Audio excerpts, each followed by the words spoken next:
Eh bien, aujourd'hui, 2 minutes pour vous parler de la dérivée d'une fonction puissance, c'est-à-dire une fonction du type u à la puissance n.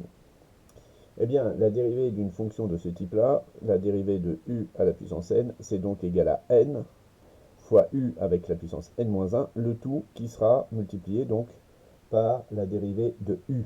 Donc n, u avec un cran de moins dans l'exposant, et multiplié par u'. Je vous donne un exemple tout de suite. 4x au cube moins 5x à la puissance 17. Comment je fais pour dériver cette fonction qui est bien sûr définie et dérivable sur R? Eh bien la dérivée, c'est très mécanique. Vous allez écrire 17. Vous allez écrire 4x au cube moins 5x avec un exposant 16. Et à ce moment-là, vous allez multiplier par la dérivée de ce qu'il y a à l'intérieur des parenthèses, c'est-à-dire la dérivée de 4x au cube moins 5x, et qui nous fait 12x moins 5. Voilà, c'est pas plus compliqué que ça, il faut juste savoir le faire.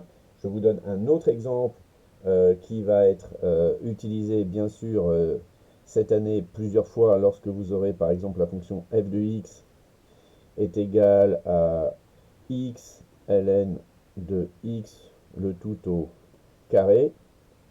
Alors évidemment, ce que vous pouvez faire ici, c'est transformer cette fonction en un produit. Donc là, avec x qui appartient donc à 0 plus l'infini, évidemment.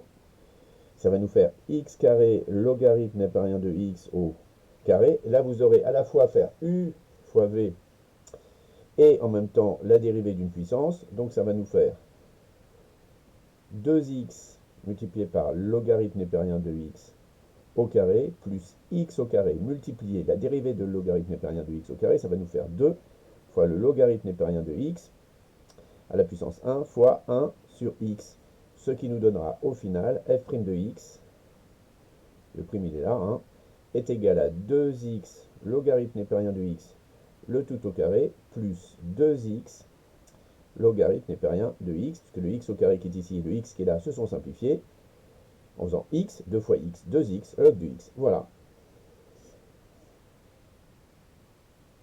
Voilà, à l'écran c'est mieux. Bon allez, bon courage à vous.